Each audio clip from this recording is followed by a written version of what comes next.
everyone, my name is Karla Rodriguez and I'm a licensed marriage and family therapist, and today I wanted to talk to you about 5 great books that I use in my own practice that can be used by other therapists out there and parents as well in order to help your kids manage their anxiety that they feel when going back to school.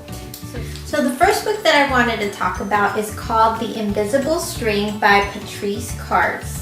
And I actually use this book a lot for children with grief that have gone through a recent loss, because it really helps them understand that we are all connected, even when we are not physically present. That includes either through a loss, for example, death, or just being separated temporarily while they attend school.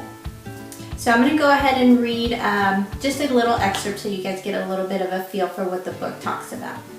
When you're at school and you miss me, your love travels all the way along the string until I feel it tug on my heart. And when you tug it right back, we feel it in our heart, said Jeremy.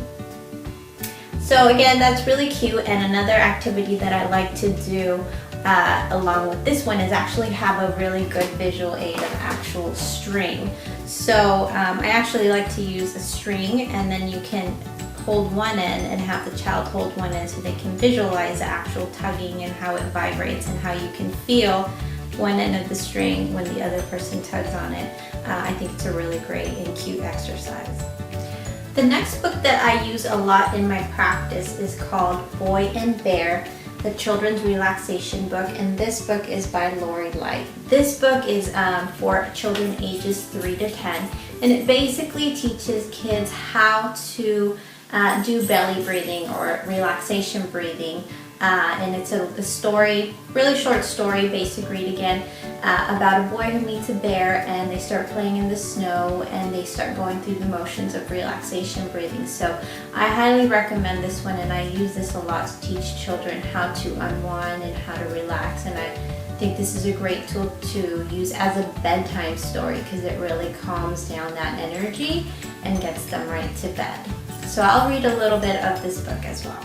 The boy told the bear to breathe in slowly through his nose and let the air fill his stomach like a balloon. Then slowly let out the air through his mouth, letting his stomach go down. So that basically is teaching the kids how to do belly breathing or relaxation breathing. The next book that I want to share with you is actually one of my all-time favorites, and it actually comes with a workbook. And first I'll talk about the book, and then I'll share a little bit about the workbook and why I find them so amazing. So the title of this one is called Wilma Jean the Worry Machine, and it is by Julia Cook.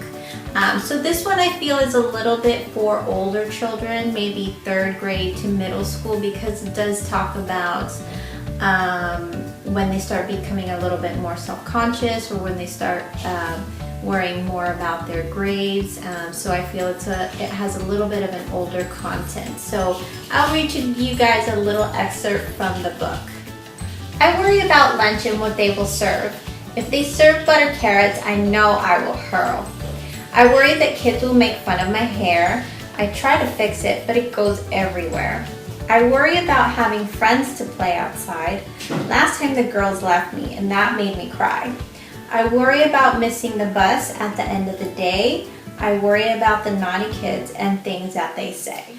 And like I mentioned earlier, Wilma Jean the Worry Machine comes with an activity and idea workbook. They are sold separately, but I would strongly suggest getting both of them because this one particularly has really great activities that I actually use myself as a therapist. So the last book that I wanted to talk to you guys about is called What to Do When You Worry Too Much, A Kid's Guide to Overcoming Anxiety, and it is by Dawn Huebner. This is one of my favorite workbooks to use. It suggests children from 6 to 12, but I've actually used it for some high schoolers too, because it talks about why worries happen and what causes them to continue growing. It also has some really creative interventions on how to talk back to the worry thoughts that kids go through.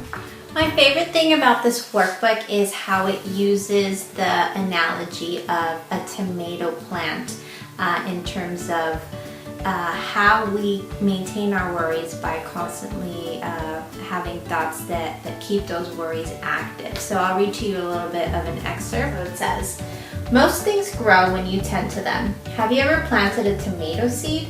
If you cover your seed with rich, dark soil and water it and make sure it gets plenty of sunlight, pretty soon a little green shoot will appear. If you give it more water each day, the green shoot will turn into a big stalk with leaves and flowers, and then one day a tomato will appear." Thank you guys for tuning in, and make sure to subscribe to my YouTube channel for more videos related to going back to school.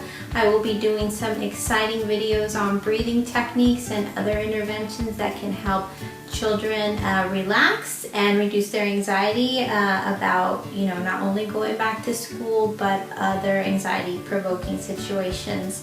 So thanks for tuning in, guys. Bye-bye.